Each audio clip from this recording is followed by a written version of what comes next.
मान जो नाग के नाग थे पीर लोरी कस दुनिया टहलती रही जिसके तेगा पे दुर्गा कया संजमा जंग में वह जवानी मचलती रही जिस तरफ से निकलते थे लोरी का जवान कांप जाती थी धरती हिले आसमां अरे जिसके छाती में दम लाग गोरो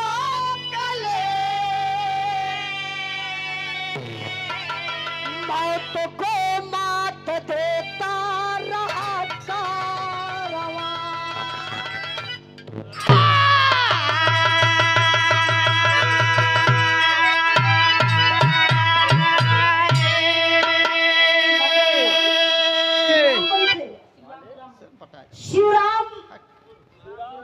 शिवरामपुर बंद सारी यादव वंश के हंस कहे जाने वाले लोरी का शवरू बड़का भाई शवरू छोटका भाई लोरी लोग बतावे कि लोरी के दहिने दुर्गा विराजे तो बाएं पंचवटी पीछे से हनुमान जी चापत रहे एकदम हनुमान जी लठिया देता ना 4 लाठी दे थे हनुमान जी का साया पूरा बनल रहे एक बार का बात बा यही बनारस के धरती जहाँ हमारे सिपाही भैया का ड्यूटी लगल हो वही सारनाथ में एक बार का बात बा बहुत बड़ा अखाड़ा वहाँ जे भाई गए हुई ओके पता हुई ना देखले हुई तो कब हो जाए के देख ली लोग बतावेला कि आज भी वो अखाड़ा बा वही अखाड़ा पे बड़े बड़े वीर अइलन लड़े बदे भैया से मिल नहीं तो अच्छा बाबा बड़े बड़े वीर अइलन लड़े बदे तो कुश्ती तो रखाई गई अब वो कुश्ती में एक मुंह मांगल इनाम रखल गया बा जे कुश्ती का विजेता होई ओके मुंह मांगल इनाम दिहल जाई लेकिन यहाँ अखाड़ा पे लड़ले के बाद बगलिए में थे कूदान रहे वही कूदनिया के कूद के पार करे के रहे नंबर आगल लोरी का निमोटा कसलाई लोरी बाबा ऐसे जंघा पे ताल ठोकला अब चाय के अखाड़ा में पहलवान से हाथ में उड़ल तो भयल का एक लाइन गीत लगल मास्टर साहब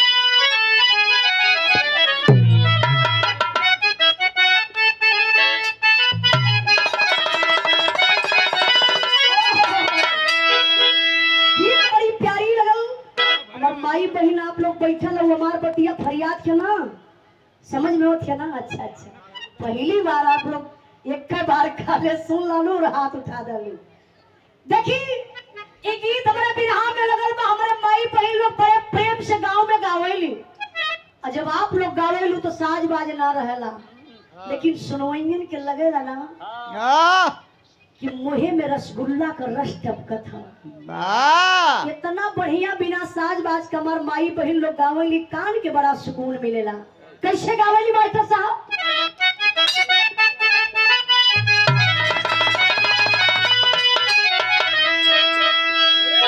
मेरे पिछुआरा से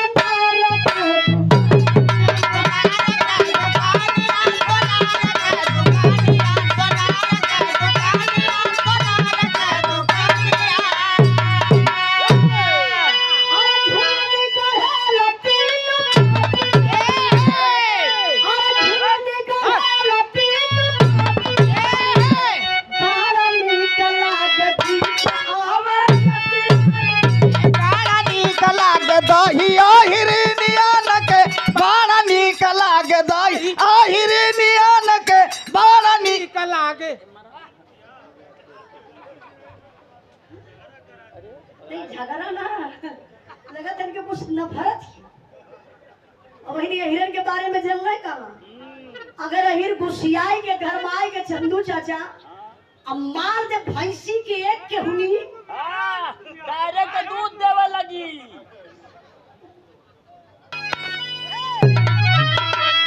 सारनाथ में कुतान के निशानी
नहीं पीछे मत हटा। आप अच्छे पहलवान इब्राहिमपुर के धरती से एक वीर भाव पर 100 रुपए का पुरस्कार देके आप सम्मान के लिए आपके चरणों में बहुत बहुत प्रणाम। कस के ऐसे जंघा पे ताल ठोक के अखाड़ा में पहुंचलन।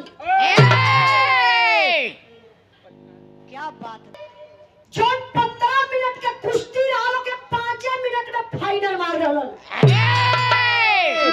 सभा में ताली लोग कहा अरे जी अरे हीरे का बेटा बा अहीर।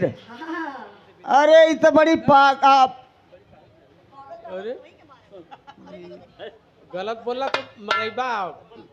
नहीं अहीर वही ना हिरन के पाले ही पड़ल ना हुआ। देखी अब सभा में ताली लगल कि जियो रे हीरे का बेटवा कमाल कर रहला। अब तो लोरी खो गई विजेता। अच्छा भैया जब विजेता हो जाई तो ओकर रूप रंग बदल ही जाला। अब चले लगल लोरी तो यहीं इठ के चले लगल। समनवा रहल होली का त्योहार। लोरी सोचला हर साल को होली तो अपने गांव में खेलली। ईदा पारी को होली चलब बगल के गांव में खेलब। बगल का गांव कौन बा? कुसुमापुर। जहाँ का राजा सहदेव जेकरे बिटिया का नाम बतावल गया चनवा। चनवा बड़ी सुंदर रहल। जितना बड़ाई कर ये कम हो। हमारे चाचा दादा लोग जानत हुई है। ऐसे चाचा दादा लोग पहले लोरकी गावे। लोरकी गावे वाला लोग बतावे कि ये तनी सुंदर चनवा रहे लगे कि माली के एकदम फुर्सत के टाइम में बनौले हुआ। वो समय 9 महीना का लॉकडाउन रहेगा हो। हाँ हो इसमें तो प्रधानमंत्री रहला। अब चनवा वही ऊपर छत पे चढ़ के अपन बार ऐसे कंघी करत रहल। हर से लोरिक बाबू 5-6 गो लवंडन के साथे चललन। अब होली खेले चलत कैसे वो गीत बदल गई।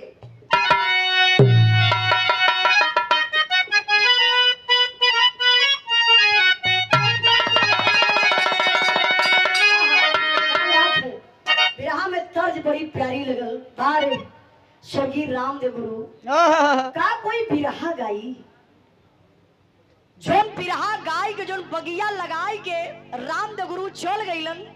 आज का गवैया वही में गरमाई के कुछ तब पानी डाले लगल है। कुल बात छोड़ा, वो हमारे मुंह से शोभा भी ना दी। ध्यान दई, यह गीत के स्वर्गीय राम गुरु अपने अंदाज में गावत रहलन। कैसे? हमारे पापा भी बिरहा गावेलन, आज भी अम्मा सिखावन, पहले भी सिखावन। कहा बेटा के ऊ कैसो गवैया अपने अंदाज में गौले रही, लेकिन जब तू गई हा तो अपने अंदाज में गई हा, उपहार हो जाई। तो देखा ये गीत बस स्वर्गीय राम गुरु का गावल, लेकिन अंदाज हमार बा कैसे? कैसे?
ऐसे बार अपन कंघी करत रहल, हर से लोरी के 5-6 गो लवंडन के साथे चलत हुआ यही ठतका।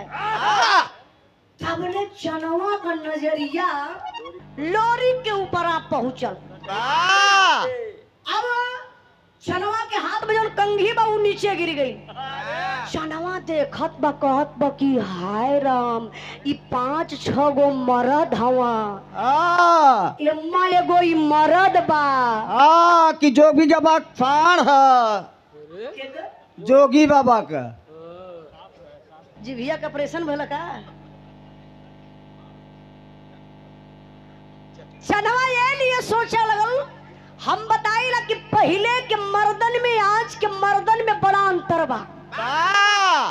पहले का मर्द लोग बतावले कि पठवा चमार जवन लोरी के साथे रहत रहलन, सबसे छोट मर्द 18 हाथ लंबा।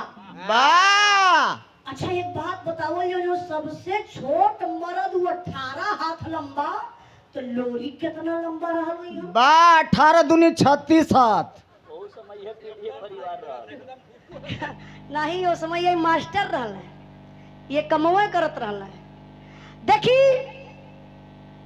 लड़की गावे वाला चाचा दादा लोग बतावल कि लोरी का लंबाई लगभग 20-25 हाथ लंबा मरद, पहाड़ जैसन चौड़ी छाती, चढ़ल मुसुक, टूटल कान, मोटका गर्दन, वो मोटे मोटे जंघान है। चनवा देखलस तनी से लोरी करीबैले, अब तो चनवा गई पहचान। अरे ई त गड़गौरा का लोरी खौमा हो। अब चनवा देरी न कैले, गई बल्टी में रंग भरलस, और रंगवा बल्टिया कले कैसे बरजवा पे खड़ी बा। और लोरी के का पता कि ऊपर केवल लोरी कोई बरजवा से गुजरत हुआ, और तब ले भर बल्टिया का रंगवा चनवा इसे लोरी के ऊपर फेंकले करे।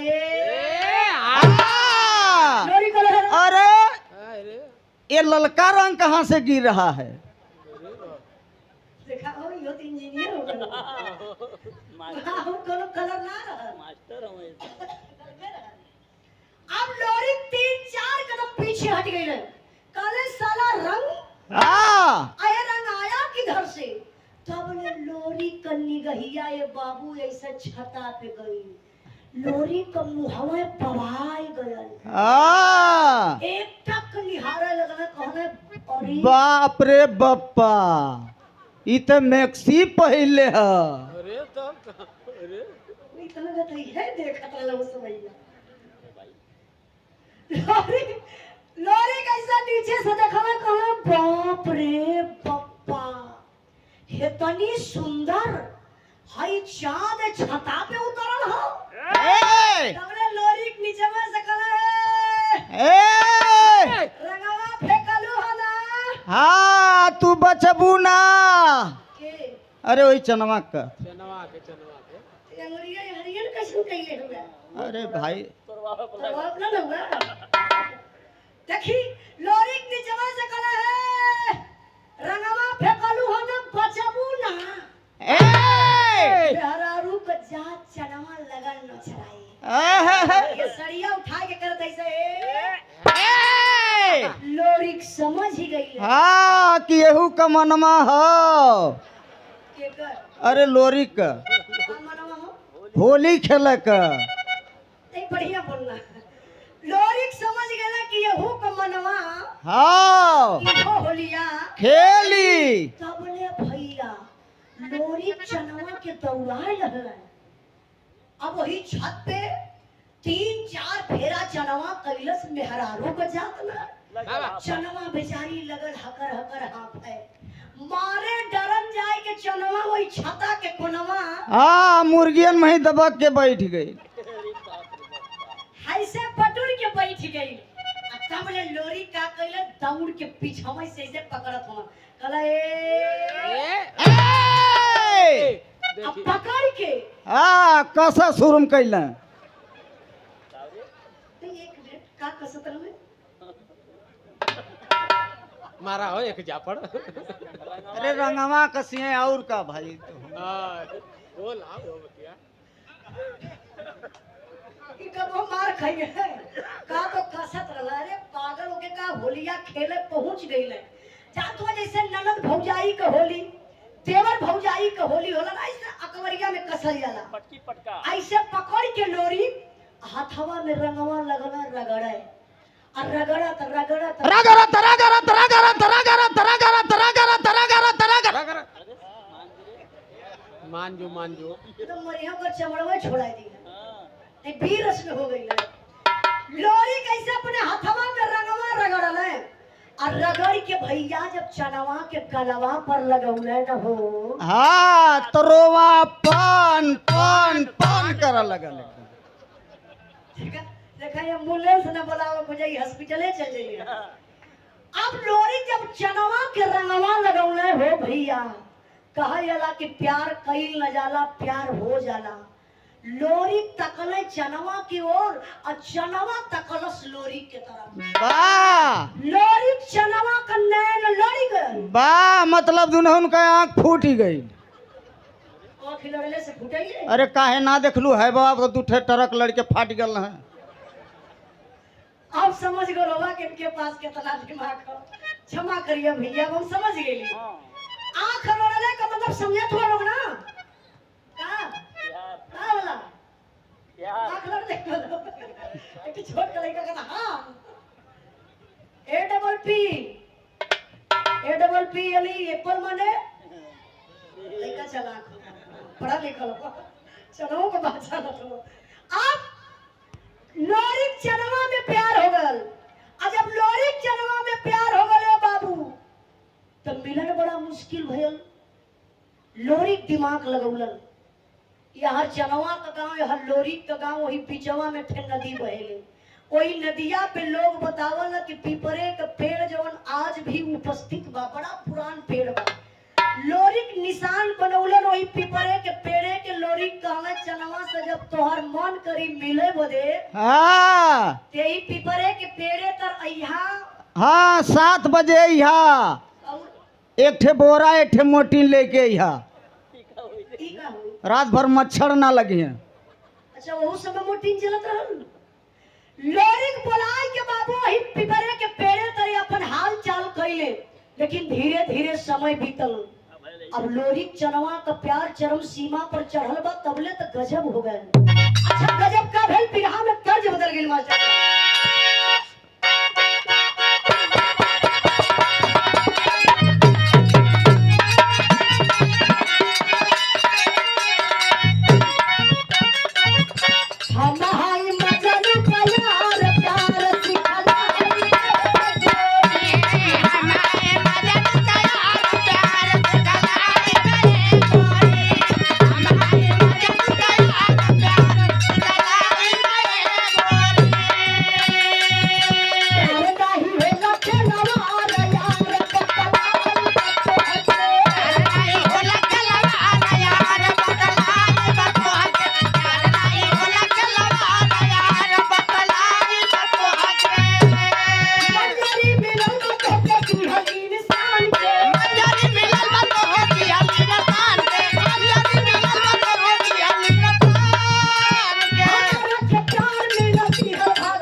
दिक्कत ना करे, मन में 61-62 चले लगी, पसीना फेंक लगे यार, ये तो हाल करो।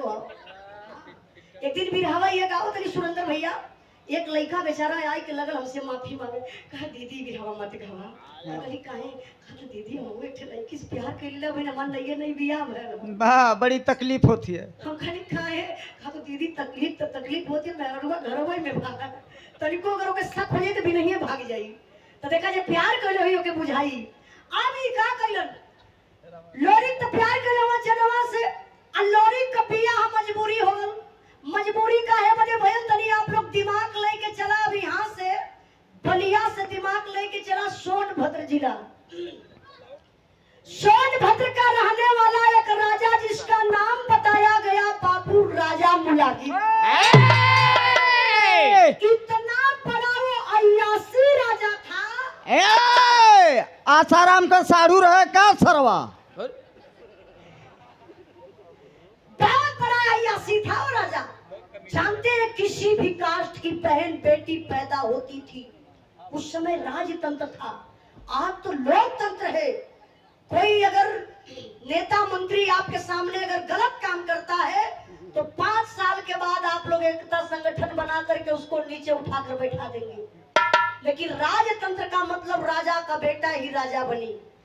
अब उस समय थपल राजा चाहे कौनो बिरदरी के घरे बिटिया पैदा हो जाए, पता चल जाए रजवा के कि फलाने के घरे बिटिया पैदा भइल बा, एगो धागा भेजवाई कोई बिटिया के कलैया में सौरिये में बधवाई दे। यही लिए बधवावे कि जौने दिने बिटिया सयान होई, एकर बियाह होई, वही दिने सुहाग रात सबसे पहले हम मनाई, हमारे बंगला पर आई, ओकरे बाद अपने ससुराल जाई। ए भैया केहू कैसे बर्दाश्त करी हो जब केहू के बहन बिटिया का इज्जत ऐसे लुटाई। वही अगोरी खास कर रहने वाला एक यादव वंश जिसका नाम बताया गया बाबू मंगल माहर। मंगल माहर के बिटिया का नाम रहल मंजरी। मंजरी भी बड़ी सुंदर रहली। रजवा मंजरी के भी कलाई में धागा बनवले बा। मंजरी सयान हो गई बा, राजा इंतजार करत बा एकर बियाह होई, एकर इज्जत सबसे पहले लूटब। लेकिन ए बाबू मंजरी के पिताजी हो सोचे लगल कि जिंदगी तई बर्बाद बा, धरती पे कैसे हम जियत जी रह जाई जौने दिने रजवा हमरे बिटिया का इज्जत लूट लई। काहे धरती पर फिर पैदा ना हुवन का? जो राजा से लड़ाई लड़की हमारे बिटिया का डोला सुरक्षित लेकर चल जा। तब ले मंजरी का मामा मंगल माहर सॉरी शिव बच्चन जी मंजरी का मामा रहलन।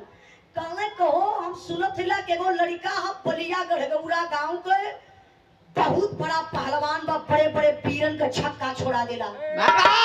एक काम करता रिश्ता लेके चलता, एक बार अजमाई लिहल जात। वाह वाह वाह। अब मंजरी के पिता मंजरी का मामा रिश्ता लेके अइले यही बलिया में। कहानी शॉर्ट में समझी। अब वो रिश्तवा लोरी का तय हो गल, मंजरी से शादी तय हो गई। अब लोरी बारात लेके बलिया से चलने गढ़गौरा गांव सोनभद्र में। शादी मंजरी से बड़े शांति से भई। ए बाबू जब सुबहिया का ढोलवा उठल विदैया होखे लगल, तबले राजा से जाय के चुगला चुगलाई कर देहलन। कहले राजा साहब सुतल हुआ, मंजरी का डोला उठ के जात बा। ललकार दिया राजा, बस करे कौने यही रे कपाई दूध पिए वाले बड़े जवन डोला सुरक्षित लेके जाई। यहाँ से राजा मुलागित का सेना, यहाँ से लोरी करे बाबू खच खच खच खच लोरी लगना गर्दन काटे। अब लड़ैया के जीत गई लोरी। अइले कहाँ जे भाई ट्रक का ड्राइवर हुई, अक्सर बनारस से आप लोग जाला तो नारायणपुर के आगे जब जइबा काफी दूरी पर पड़ला फिर लोरी पत्थर मारकुंडी पहाड़ी, बहुत ऊंची पहाड़ी बा। वही पहाड़िया पे लोरी डोलवा रखलन मंजरी कर। वही डोलवा में से मंजरी कहली पति देव हमरे नैहरे का पहला डोला बजवनी सुरक्षित जात बा। पता नहीं आवे वाला दिन में याद हुआ यही हुआ तो हर इतिहास लिखाई कि ना लिखाई।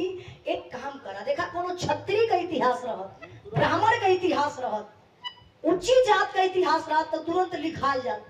लेकिन हीरे का बात है तो इतिहास में ना पईबा, हर चीज के दबावल जात हो। अब मंजरी वो समय आप कहली सोच के कहली पति देव अहिर हुआ, अहिरे का डोला सुरक्षित जात बा। पता नहीं इतिहास लिखाई कि ना हमरे नैहरे में कोनो ऐसा निशानी दे दा जो तो के आवे वाला दिन में याद लोग करी। तारे पीर लोरी निकाल लिए तलवार, बड़ा विशाल पत्थर है। लोरी उसी पत्थर पर बाबू तलवार चलाते हैं, पत्थरा दो टुकड़ा में हो गया। इतना बड़ा ना बा, यही टेंटवा का आधा आधा मान ला। बहुत विशाल पत्थर, क्योंकि हम लोग वहाँ कार्यक्रम भी करते हैं। हर साल गोवर्धन पूजा पर कार्यक्रम होला, जहाँ यादव वंश के लोग कार्यक्रम को करवाते। मैंने कई बार वहाँ भी रहा गा चुकी हम मास्टर साहब बिहार राजा। दिन में दंगल रात में बिहार, लेकिन लोरी की बारात लेके कहाँ आइलन? अपने घरे गढ़गौरा गांव में बारात आ गई, नात रिश्तेदार जुटले हुए। तबले भैया हो खबर चलल चनवा के जोन प्यार करत रहल कहो ममवा ई मंजरी से बियाह कर रहलस, हमसे झूठवे प्यार कइले रहल का। अरे बाप रे पप्पा, मंजरी सॉरी चनवा लोरी के बलौलस वही पीपरे के पेड़े तरे। अब बुलाए के लगल डांटे, काला कान मरद हुआ हमसे सुंदर रहल का मंजरी जौने से बियाह करला। दिल से प्यार कइले रही, कोनो कागज का टुकड़ा ना कि फाड़ के डस्टबिन में फेंक दी। हमारा तोहरे प्यार का परीक्षा होई, अजे परीक्षा में पास होई वही का बात मानल जाई। परीक्षा में का हो यही पिपरे के पेड़े के साक्षी माना, अपन वीरताई दिखा दिया। भोरहरी में आई के 5 जगह यही तलवार से ही पिपरे के पेड़े में निशान कर दिया, बाजी जीत जइया। लेकिन सुना, हम तो से पहले आ जाए तो सिंदूरे से 5 जगह ही पिपरा के पेड़वा के टीक देवे। अगर हम जीत जाए तो जो हम कहा तो के माने के पड़ी। तब लोरी सोच में पड़ गई। सोच में कहा पड़ना मास्टर साहब उठा के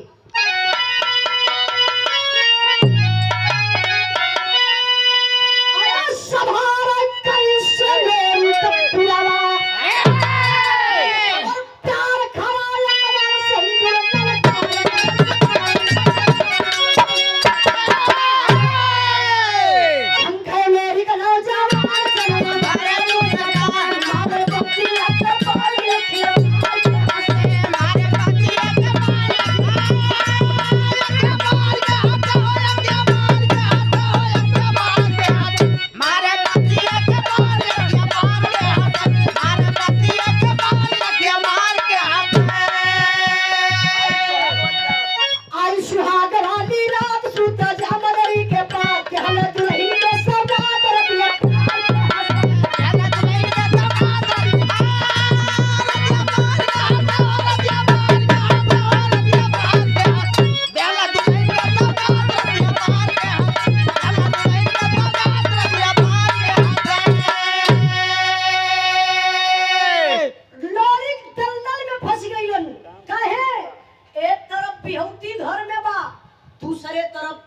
कैले बा मंजरी सॉरी चनवा ललकारत बा। लोरी करे त करे का ए बाबू सुहाग वाली रात रहल हो। लोरी कैले 12 बजे तक रात में जागत रह गईलन। उनके याद बा कि बाजी जीते के बाद पिपरे के पेड़े में निशान करे के बाद, लेकिन बाबू जब 12 से 1 बजल ना तो नेट पे खत्म। उस समय जियो चलत रहे। हाँ नहीं भाई हमें तो ना पता है। आप जब 12 से 1 बजल ए भैया लोरी के नींद आई गई। और जब लोरी के नींद आई गई भोरहरिया का 4 बज गल। अब लोरी का नींद टूटल। लोरी देखले कहले अरे ये तो 4 बज गल लगत बाजी हार जब का। देखले मंजरी सूतल बा। मंजरी के सूतल एक चादरा ओढ़ा जाना। अंदर से दरवाजा बंद बा। अंदर से ना लोरी के ठे सीढ़ी लगौला वही खपरैला पर अंगनवा में लगाए के भैया सीढ़ी वही औरौती तर उतर के तलवार हाथ में लहले हमन लेके पहुंचले कहां वही पिपरे के पेड़े तरे। अब पोजीशन लोरी बनौले ऐसे तलवार जैसे ही लोरी तनले खबरा तो गजब हो गया।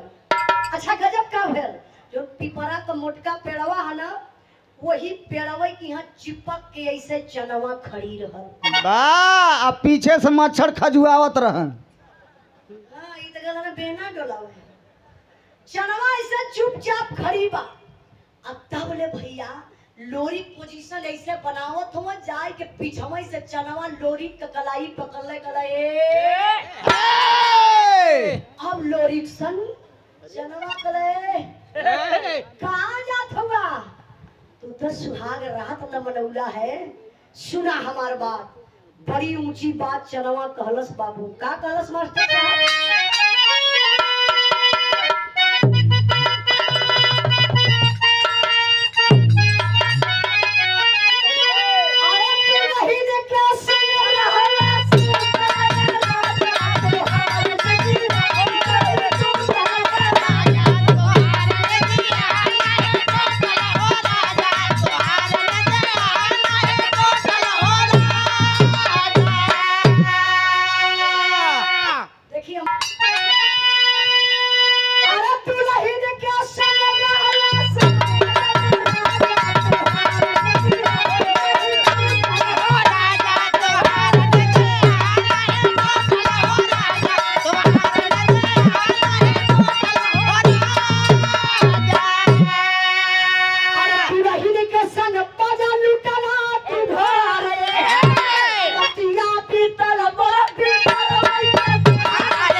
शांति बनौले रही बाबू। बिरहा का भाव समझे के कोशिश करी।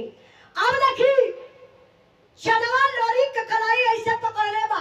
तला सुना तू तो घरवा सुहाग रात मनावत रहला। हम रतिया यही पिपरा के पेड़वा तर बितौली काहे कि पीर से तो से प्यार कइले रहली। तो से पहले आई के 5 जगह देखा आई पिपरा के पेड़े में सिनुरे से टीक दली। वाह काजी हम जीत गईली तो के छोड़ब ना लेके चला पूरा। बोले के का ए भैया चनवा पकड़लस लोरी का कलाई। अब लोग कहना ना कि चनवा उधार लेकिन नहीं दादा लड़की हम आप लोग गावत हुई सुन ले हैं। लोरी के खुदा लेके चनवा गई। लोरी को करे साथे जात हो काहे कि बाजी हार गलो। लोरी कैसे कलाई पकड़लस खींच के लेके बाबू चल गई पूरा। जब पूरब गई बा धीरे धीरे 20-25 साल का दिन बीतल हो भैया तो होत का बा मास्टर साहब अल्लाह का लाइन बा।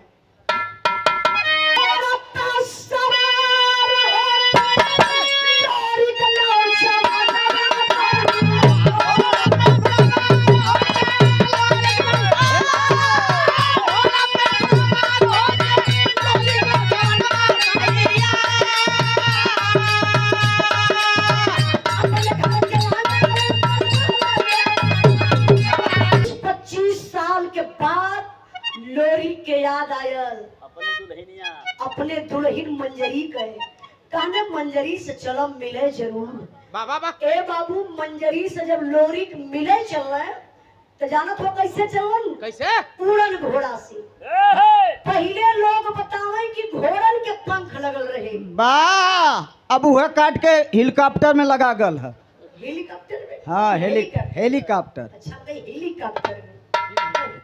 देखी लोरी उड़न घोड़ा से चलन, पूरे गांव का हाल चाल तले रहलन। जब अपने आंगना के बीचों बीच अइलन तो वही ऊपर मेरा रात हुआ, मेरा रात एकदम अजोरिया रात बा। वही अंगनवा में मंजरी सुतल रहली। अब लोरी कोई ऊपर है से भाई मेहरारू बा पहचान गइलन, अरे आओ तो कहलन कि कहो ई तो मंजरी सुतल बा। लेकिन मंजरी के बगलिया में ई कौन पट्ठा नौजवान मर्द सुतल हो। बाबा यही भैया मतलब रामचंद्र पहलवान ने। रामचंद्र पहलवान भैया जैसे एकदम बगलिए में बैठल हो। अच्छा इहो बिरहा का बहुत बड़ा दीवाना आदमी है, पहलवान भैया। सॉरी दुर्गा माई कली करे लड़का पगला गईले का।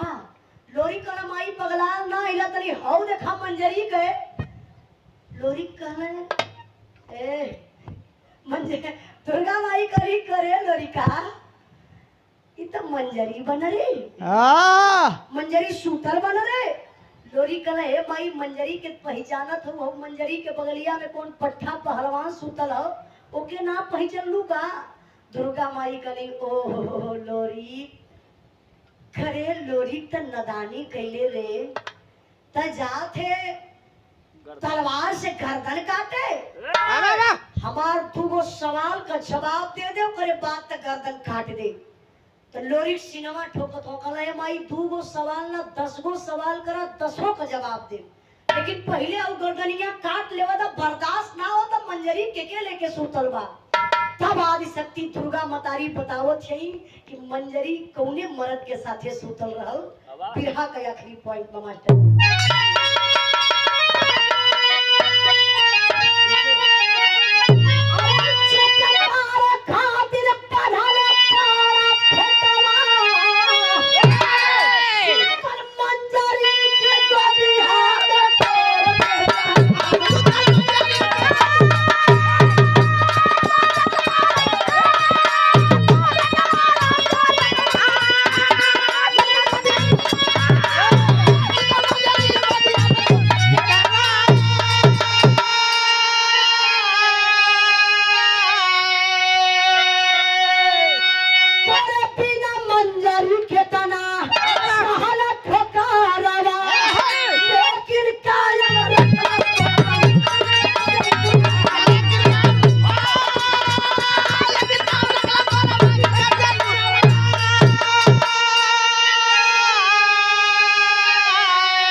सवाल कैली करी है लोरी सुन सुन। पहला सवाल हमारी है बा ये बताओ कि ते मंजरी से बियाह कैले। तो लोरी फिर सिनेमा ठोकत हो हाँ भाई हम तो बियाह कैले मंजरी से, मां कौन चोरी बा। दुर्गा माई दूसरा सवाल कैली एक बात बता लोरी ते मंजरी से बियाह कैले ये बता सुहाग रात मनौले कि ना। अब लोरी चुप हथवा जोड़ के ऐसे मुड़िया नीचे कई के लगला उठवा से माटी खन्ने। माई तो से सुहागरात से का मतलब हमारी। अरे अब दुर्गा माई उनके कौन जरूरत है। काहे ना जरूरत है, तू गलत करा उन्हें पूछे। देखी लोरी कैसे हथवा जोड़ के अंगूठवा से माटी खन्ने लगला कला माई गलती हो गई। तो दुर्गा माई कहली गलती ना रे बेटा तोर नदानी रहल। बाबा मंजरी से बियाह कैले, मंजरी के साथे सुहाग रात मनौले। वही पहले मिलन में मंजरी के गर्भ रह गल तो याद कैले को भोरे तो चल गए चनवा के साथे ना। आज तक 20-25 साल के बाद लौट के आवत है का उ गर्भवा तोर इंतजार करी ताबे तब बच्चा पैदा हुई। अरे तोरे गईले के बाद 9वें महीना तोर बेटा पैदा भले। देख मंजरी तोरे मान मर्यादा के रखलस, चौखट से पांव कहीं बहरे ना कैलस, तोरे नाम के सिंदूर अपने मांग में सजाए के रखलस। जब 9वें महीना तोर बेटा पैदा भल पाल पोस के देख पट्ठा पहलवान बना दलस। नाम अभोरी के रखले बा।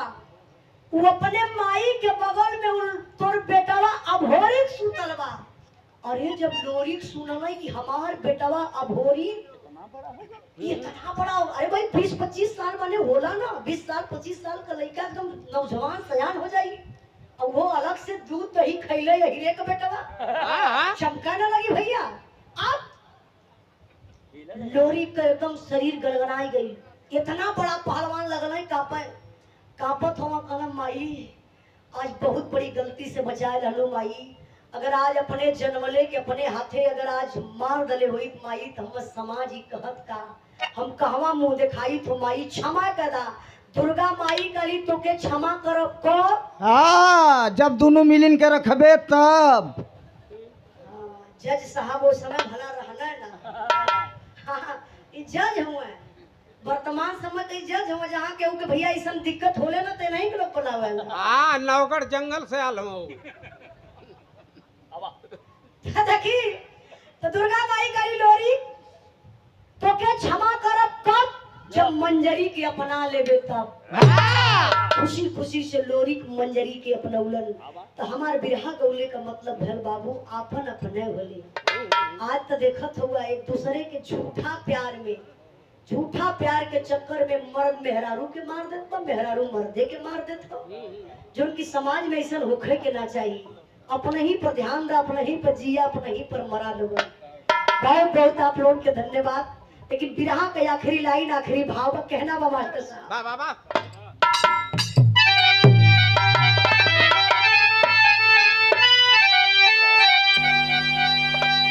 बिहारी गुरुगणेश एक बात आप लोग के बता दी। कल का एक बिरहा माँ चढ़ल बा, बिरहा के जरूर आप लोग सुनल जाइए, याद आएगा सुरेंद्र भैया। हमारे चैनल पर बा उजाला यादव ऑफिशियल पर अभी आप लोग देखे हैं नेपाल जल रहा था नफरत की आग में। आंदोलन शुरू हो गया जहां नौजवान छात्र मिलकर के पूर्व सीएम की पत्नी को जिंदा जला दिए। वहां के नेता मंत्री कहां कहां भाग रहे हैं, कैसे कैसे बच रहे हैं, वहां की जनता आज भी खोज रही है। तो जरा आप लोग जाइएगा उस बिरहा को जरूर सुनिएगा और सुनने के बाद आप लोग कमेंट में जरूर लिखिएगा। गाजीपुर लिख देगा तो हम जान जाए कि आप लोग सुन लिए। ताकत ड्रोनवा ना हो।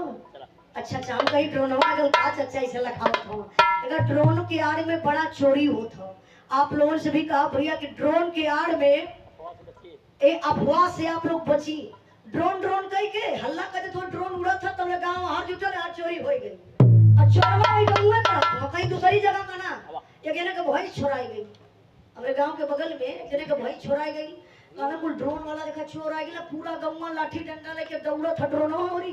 लेकिन चोरिया करे के रहल वो धीरे से गल भैंसिया छोड़ के लेके लदवा भेजवा दे।